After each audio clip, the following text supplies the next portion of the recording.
Joining me now is Deputy Executive Director for the Institute of Public Affairs, Daniel Wild. Daniel, thank you so much for joining me this evening. Let's start with the situation in the Middle East, because we've seen now 3 female hostages released as that ceasefire deal comes into force. But even until the moment Hamas handed over the women, they used it as a moment to torment them even further. Have a look at this.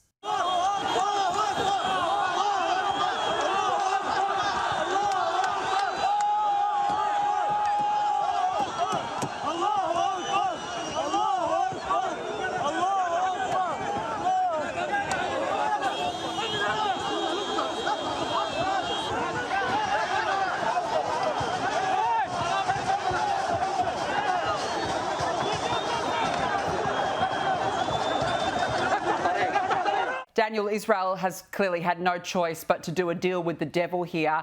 And as we've seen, Hamas's full barbarism is on display again.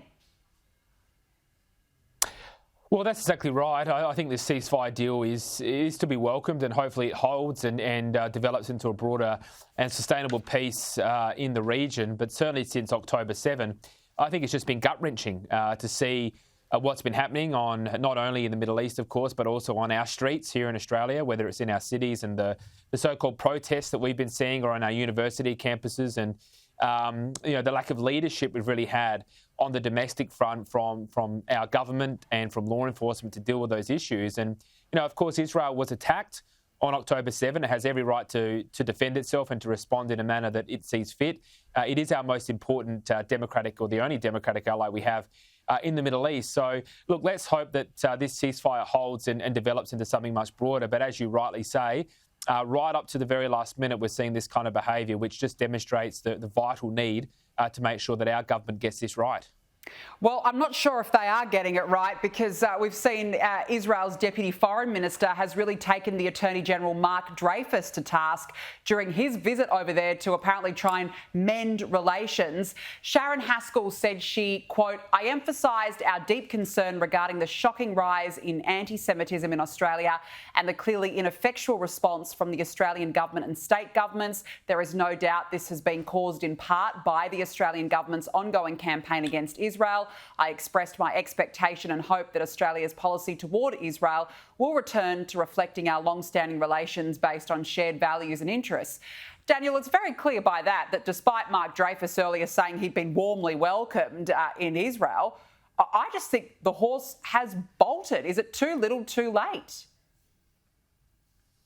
You're right. Yeah, the horse has bolted, and it goes back, like I said a moment ago, to October 7 and how the government failed really to respond and to deal with the issues in Australia and the anti-Semitism that was rising very quickly since then. And it's created a sort of permission structure within which this behaviour has been allowed to take place. I would say I would caution, any sort of foreign or overseas politician from intervening. If there's one thing Australians don't like, it's to be sort of meddled in by foreign politicians, regardless of what side you're on. So I would caution against going too far down that line. But certainly the sentiments that this Israeli politician has expressed are clearly, well within the bounds. So, look, I think that the government just needs to make sure that they respond in a much more clear manner. And it's a bit of smoke and mirrors, I think, what we're seeing in terms of sending Mark Dreyfus over there.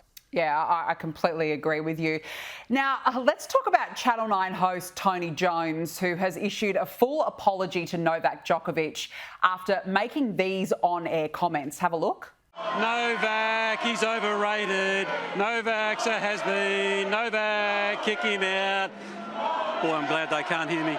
Now, those comments offended Novak Djokovic so much he decided to boycott Channel 9 and even refused a post-match interview at the weekend. Thank you very much for being here tonight. I appreciate your presence and the support, and I'll see you next round. Thank you very much.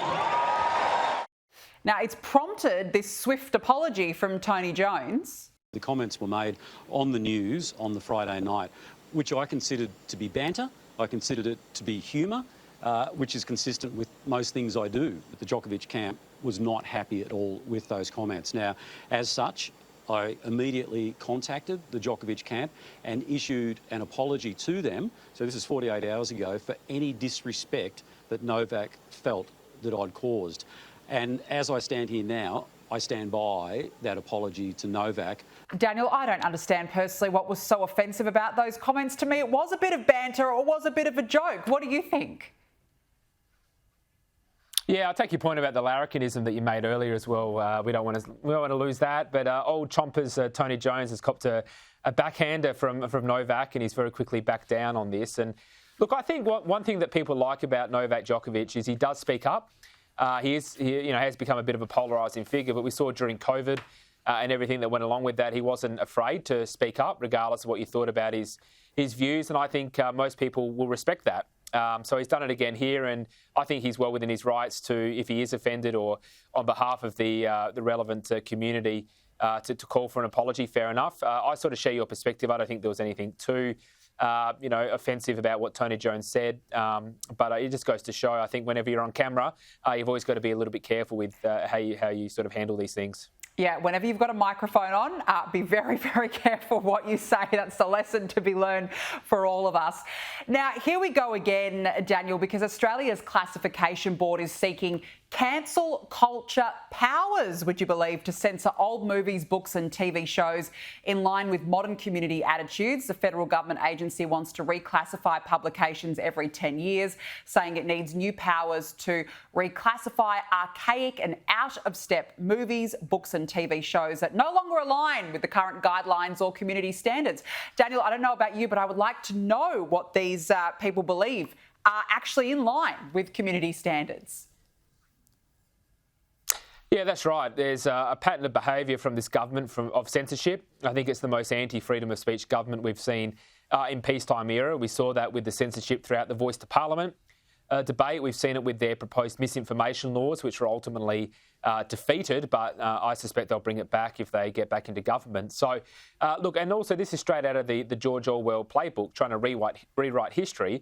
It's important that things stand on their own accord and people can judge whether they think it's right or wrong or indifferent. If you're offended by it, then turn it off and don't watch it. Of course, community expectations and behaviour change over time, but it's not the job of a current government to go back in time and censor previous films or any kind of publication. You're literally rewriting history, and that's got no place in a free society. So, like I say, if you're offended by it, fair enough, but don't watch it. But we can't have governments rewriting history and engaging in that kind of censorship. Correct. Don't watch it. If you're perpetually outraged, if you're offended, don't watch it. Why should the rest of us have to suffer for the minor few who are always constantly got something to say? It really, really annoys me every single time.